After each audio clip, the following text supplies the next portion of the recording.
भारतीय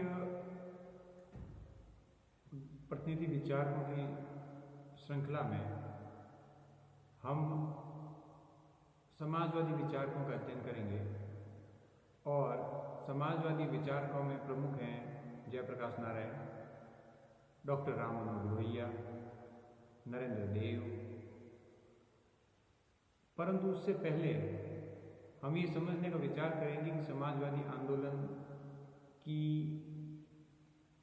का इतिहास संक्षिप्त में क्या रहा है और भारत में वह किस रूप में उभरा और किस रूप में परिवर्तित हुआ। उसके बाद हम प्रमुख विचारकों जैसे नरेंद्र देव, जयप्रकाश नारायण और राम मनोहर लोहिया के विचारों का अध्ययन करेंगे, ताकि एक बहुत बड़ा आंदोलन जो समाजवाद के रूप में उभरा उसको हम समझ सकें, उसकी सफलता विफलताओं का अध्ययन कर सकें। सर्वप्रथम तो हमें एक चीज़ ध्यान रखनी होगी कि समाजवाद एक अलग विचारधारा है और साम्यवाद एक अलग विचारधारा है। कुछ समानताएं हो सकती है, परंतु वृहद रूप से समझने के लिए आवश्यक है कि दोनों विचारधाराओं को हम पृथक रूप से समझें और उसको समझने के बाद ही हम दोनों विचारों में अंतर कर पाएंगे। संक्षिप्त में अगर हम बात करें तो ये स्पष्ट है कि साम्यवादी विचारधारा वर्ग संघर्ष, क्रांति, लोकतंत्र का विरोध, संसदीय व्यवस्था का विरोध करती है, हिंसा का समर्थन करती है, धर्म का विरोध करती है। जबकि हम समाजवादी विचारधारा की तरफ जब उन्मुख होते हैं तो हम पाते हैं कि वह लोकतंत्र की भी समर्थक रही है, उसने हिंसा का विरोध किया है और धर्म के मामले में वो अगर समर्थक नहीं रहे तो उसके कट्टर विरोधी भी नहीं रहे। अतः इसके साथ ही राष्ट्र का विरोध, राज्य का विरोध साम्यवादियों का प्रमुख आधार रहा है, जबकि समाजवादियों ने राष्ट्र और राज्य की भूमिका को स्वीकार किया है। अतः यह क्लियर है कि साम्यवादी विचारधारा और समाजवादी विचारधारा पृथक है, परंतु इसके उपरांत भी हमें यह मानना पड़ेगा कि कई समाजवादी विचारक साम्यवादी विचारों से प्रभावित रहे हैं। जैसे हम नरेंद्र देव का उदाहरण लें या दूसरे अन्य विचारकों का उदाहरण लें, उन्होंने वर्ग संघर्ष के सिद्धांत को या ऐतिहासिक भौतिकवाद को साम्यवाद से ग्रहण किया। हालांकि ये भी सत्य है कि उन्होंने उसे अपनी सामाजिक और राष्ट्रीय आवश्यकता के अनुसार परिवर्तित भी किया। तो समाजवादियों पर साम्यवाद का प्रभाव रहा है और कई जगह व्यापक रूप में रहा है, कई जगह सीमित रूप में रहा है, कई जगह उसका संशोधन किया गया है, परंतु ये दोनों विचारधाराएं पृथक हैं। अब भारत में समाजवाद की विचारधारा हम ऐतिहासिक रूप से भी ढूंढ सकते हैं। विभिन्न ग्रंथों पुराणों में सामाजिक समानता के और संपत्ति के वितरण के या अन्य कई ऐसे उदाहरण मिल जाएंगे। हम ऐतिहासिक आधारों पर न जाके आधुनिक युग पे आते हैं और आधुनिक काल में अगर हम 20वीं शताब्दी की बात करें तो उस काल में कई ऐसे लेखक और विचारक हुए जिन्होंने समाजवादी विचार, ना कि साम्यवादी, का समर्थन काफी रूप में किया। ये वह दौर था जब मार्क्स ने अपने विचारों को प्रस्फुटित किया था और उसके निधन के बाद में वो विचारधारा सोवियत संघ और यूरोप में काफ़ी व्यापक रूप में फैली। 1917 में सोवियत संघ में क्रांति हुई, उसका प्रभाव भी कई भारतीय विचारकों पे पड़ा, M.N. रॉय पे पड़ा और कई ऐसे विचारक जो उस समय राष्ट्रीय आंदोलन में प्रमुख भूमिका निभाने वाले दल या संगठन भारतीय राष्ट्रीय कांग्रेस से जुड़े हुए थे, उन्होंने भी उस पर विचार व्यक्त किए। जैसे कि लाला लाजपत राय ने श्रमिकों के हितों के समर्थन में कई बातें कही जो साम्यवादी विचारधाराओं से जुड़ी हुई थी। ऐसे ही डॉक्टर स्वामी अरविंद ने भी अपने कई विचार व्यक्त किए जो साम्यवाद के बारे में थे, परंतु उन्होंने कभी कट्टरतापूर्ण रूप से साम्यवाद का समर्थन नहीं किया। मूलतः चाहे लाला लाजपत राय हो या श्री अरविंद, उनका मूल कंसर्न के ये, उनका मूल आधार श्रमिकों के हितों का था। इसी संदर्भ में उन्होंने विचार प्रकट किए। तिलक ने भी अप्रत्यक्ष रूप से समाजवाद का उल्लेख किया। लाला लाजपत राय ने बोल्शेविकवाद के बारे में लिखा भी, और मूलतः यही था कि समाज के पिछड़े और दलित वर्ग के लिए प्रभावी कार्यक्रम होने चाहिए, जिससे कि समाज में सामाजिक समानता स्थापित हो सके। लाला लाजपत राय ने भारतीय ट्रेड यूनियन कांग्रेस के प्रथम अधिवेशन की अध्यक्षता भी की। एम.एन. रॉय ने अपने आरंभिक काल में मार्क्सवाद का समर्थन किया, पर उसके बाद वो एक रेडिकल ह्यूमनिस्ट, मानवतावादी विचारधारा के समर्थक हो गए, जिसने मनुष्य के सोच और व्यक्तिगत सोच की पूर्ण स्वतंत्रता पर काफ़ी बल दिया। इसी प्रकार चित्तरंजन दास ने समाजवादी आंदोलन का अधिक समर्थन नहीं किया, परंतु उन्होंने श्रमिक संघों की मांगों के लिए जरूर आवाज़ उठाई। इस तथ्य में हमें ये भी मान लेना चाहिए कि हम ये भी नहीं माने कि जो श्रमिक संघों की आवाज़ उठा रहा है वो साम्यवादी है, या जो राष्ट्रीय विचार से जुड़ा है वो श्रमिकों की बात नहीं उठा सकता। तो राष्ट्रीय विचार से जुड़े होने के बाद भी उन्होंने श्रमिकों की आवाज़ उठाई, और ये आरंभिक काल में समाजवादी आंदोलन की समाजवादी आंदोलन जो उभर रहा था, उस समय उन विचारकों के विचार आ रहे थे, और उन्होंने सामाजिक समानता की दृष्टि से, राष्ट्रीय एकता की दृष्टि से, सामाजिक उद्धार की दृष्टि से, अपने सुधार की दृष्टि से विचार किए, न कि पूर्ण रूप से कम्युनिस्ट आंदोलन से प्रभावित हो गए। जवाहरलाल नेहरू भी सोवियत संघ में साम्यवादी आंदोलन की सफलता और साम्यवादी सरकार की स्थापना से काफ़ी प्रभावित थे, और उन्होंने कई बार मार्क्स के विचारों का समर्थन भी किया। इसी के प्रभाव स्वरूप कांग्रेस में जैसे जैसे समाजवाद उभरता गया, वैसे एक नए दल का गठन हुआ, और वो कांग्रेस के भीतर ही था, उससे अलग दल के रूप में नहीं था। कुछ विचारक थे जो समाजवादी आंदोलन से काफ़ी रखते थे, साम्यता या उनकी सोच में समानता थी उससे, तो उसके फलस्वरूप कांग्रेस के अंदर ही समाजवादी दल का नेतृत्व, एक गुट का निर्माण हो गया था। और उसके बाद 1934 में इलाहाबाद में एक कृषि केंद्रीय किसान संघ स्थापित किया गया। 1936 में अखिल भारतीय किसान सभा का संगठन किया गया, और इस पर भी समाजवादी विचारकों का प्रभाव काफ़ी रहा। समाजवादी विचारधारा के विकास में एक महत्वपूर्ण कदम कांग्रेस समाजवादी दल की स्थापना थी।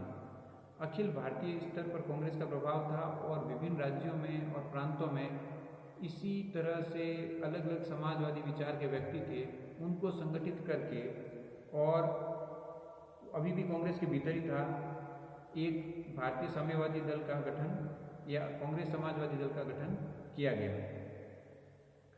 अब कांग्रेस समाजवादी दल की स्थापना में जयप्रकाश नारायण, अच्युत पटवर्धन, अशोक मेहता, यूसुफ मेहर अली आदि की प्रमुख भूमिका रही। परंतु आज़ादी के बाद साम्यवादियों को लगा कि कांग्रेस के भीतर अब उनके विचार को पूर्ण रूप से लागू करवाना संभव नहीं है, क्योंकि आज़ादी के बाद कांग्रेस एक संगठन से ज़्यादा एक दल बन गया था, जिसके अपने विचार थे जो सीमित थे, उससे जो बाहर जाते थे उनकी आलोचना होती थी, उनके ऊपर कई अनुशासनात्मक कार्रवाई के भी नियम बनाए गए। इस संदर्भ में 1948 में तय किया गया कि अगर समाजवादी विचार को बनाए रखना है तो कांग्रेस से अलग होना आवश्यक होगा। अतः इन्हीं परिस्थितियों में 1948 में नासिक में सम्मेलन हुआ, जिसमें समाजवादियों ने कांग्रेस को छोड़ने का फैसला कर दिया, क्योंकि कांग्रेस में अब संगठन के भीतर आंतरिक गुटों के निर्माण की स्वतंत्रता नहीं रही थी। अब अलग होने के पश्चात समाजवादियों ने अपना दल भारतीय समाजवादी दल बनाया। 1952 में भारतीय समाजवादी दल और जे.बी. कृपलानी द्वारा गठित कृषक मजदूर दल का विलय हो गया, और 26 और 27 सितंबर को एक बैठक के बाद नए दल का नाम प्रजा समाजवादी दल रखा गया। अब नए प्रजा समाजवादी दल ने 1949 में, मतलब गठन के एक वर्ष पश्चात ही, पटना में एक सम्मेलन आयोजित किया, जिसमें जो साम्यवादी विचार के मूल आधार थे उनको उन्होंने छोड़ने का फैसला किया, जैसे कि लेनिन द्वारा लोकतांत्रिक केंद्रवाद और बोल्शेविक सिद्धांत, उनको उन्होंने छोड़ा। और फिर उन्होंने जो जन सामान्य तक पहुंचने की रणनीति अपनाई। और ये चीज़ पुनः इस चीज़ को स्थापित करती है कि भारत में समाजवादी आंदोलन का विकास साम्यवाद की प्रेरणा से हो सकता है आधुनिक काल में, पर उसका अपना एक अलग अस्तित्व रहा है। और भारत की सामान्य परिस्थितियों, राष्ट्रीय परिस्थितियों, क्षेत्रीय परिस्थितियों के अनुसार उसमें परिवर्तन आए। तो लोकतांत्रिक केंद्रवाद को छोड़ना और बोल्शेविक क्रांति के नए सिद्धांतों को छोड़ना ही बताता है कि हमारी विचारधारा उससे अलग हट गई। और ये पुनः बताता है कि समाजवादी दल की विचारधारा साम्यवादी विचारधारा से कई मामलों में काफ़ी पृथक थी। अब उन्होंने इस बात पे बल दिया कि लोकतांत्रिक तरीके से और राष्ट्र का विरोध किए बिना समाजवादी दल की विचारधारा को बढ़ाया जाए, उसके लिए लोगों में जनसंपर्क बढ़ाया जाए, लोगों के लिए सामाजिक और आर्थिक उद्धार के कार्यक्रमों की एक व्यूह रचना तैयार की जाए और फिर उसके आधार पर समाजवादी दल को सुदृढ़ और मजबूत बनाया जाए। समाजवादियों ने साम्यवादियों के उन विचारों का प्रखर विरोध किया जो लोकतंत्र, समाजवाद और राष्ट्रवाद के विरोध में थे। समाजवादी दलों ने अब हिंसा, क्रांति और आंदोलन के स्थान पर लोकतांत्रिक तरीकों से विरोध की नीति को अपनाया। और ये एक बहुत बड़ा डिपार्चर था भारतीय साम्यवादी विचार और समाजवादी विचारों के। अब दो पृथक रास्ते हो गए थे उस संदर्भ में। 1955 में गया में एक सम्मेलन हुआ समाजवादी दल का, और उसमें उन्होंने ये तय किया कि अगर समाजवादी दल को अपना पृथक व्यक्तित्व बनाए रखना है तो उनको कांग्रेस और अन्य धार्मिक आधार पर गठित दलों और साम्यवादी दलों से पृथक रहना होगा।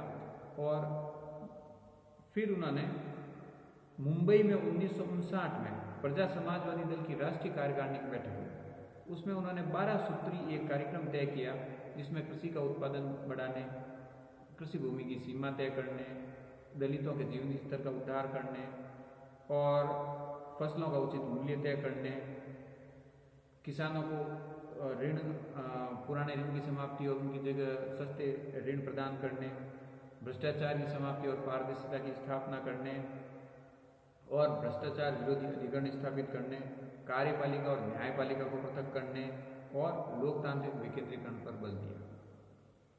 उसके बाद हम पाते हैं कि इसी आंदोलन की अगली भूमि में फिर 1975 में जेपी आंदोलन हुआ और जयप्रकाश जी के मूवमेंट का काफ़ी विस्तृत प्रभाव पड़ा। और उसके फलस्वरूप इंदिरा गांधी को सत्ता भी त्यागनी पड़ी और चुनाव हुए जिसमें जनता दल गठित हुआ, जिसमें कई साम्यवादी विचार भी जुड़े रहे। परंतु जैसे ही सत्ता प्राप्ति हुई, साम्यवादी और अन्य जो दल उससे माफ कीजिएगा समाजवादी और अन्य दल जो सरकार में थे, आपसी मतभेद उत्पन्न हुए और सरकार 3 साल में विकसित हो गई। इंदिरा गांधी जी पुनः सत्ता में आई और उसके पश्चात साम्यवादी माफ कीजिएगा समाजवादी दल में विखंडन आरंभ हो गया। इधर मुलायम सिंह यादव, चंद्रशेखर, लालू प्रसाद यादव, इन्होंने अपने अपने दल का गठन किया और फिर वो समाजवादी आंदोलन की मूल भावना से कटकर एक पारिवारिक आंदोलन के रूप में उभरे। विश्वनाथ प्रताप सिंह ने जरूर प्रयत्न किया, जैसे आरक्षण लागू करके या करें अन्य विचार, ताकि समाजवाद का पुनः व्यापक आधार बन सके, परंतु वह सर्वाइव नहीं कर पाए। और तब से लेके अब तक समाजवादी आंदोलन विघटित होता गया भारत में। समाजवादी दल टूटते गए, समाजवादी दल एक आधार बन गया परिवार को चलाने का, और फिर वो जाति और धर्म की राजनीति में उलझ के रह गया।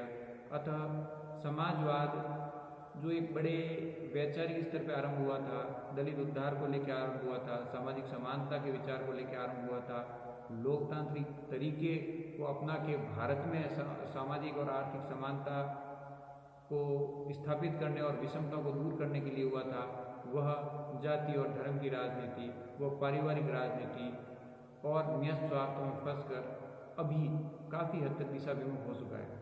मूल सिद्धांत समाजवाद के गलत नहीं है, उन्होंने जो तरीके अपनाए वो भी गलत नहीं है, परंतु उनको जैसा नेतृत्व चाहिए था, निस्वार्थ नेतृत्व चाहिए था, जो राष्ट्र और समाज का सोच के और दलित उद्धार का सोच के आगे बढ़ सके, वो नेतृत्व नहीं मिल पाया।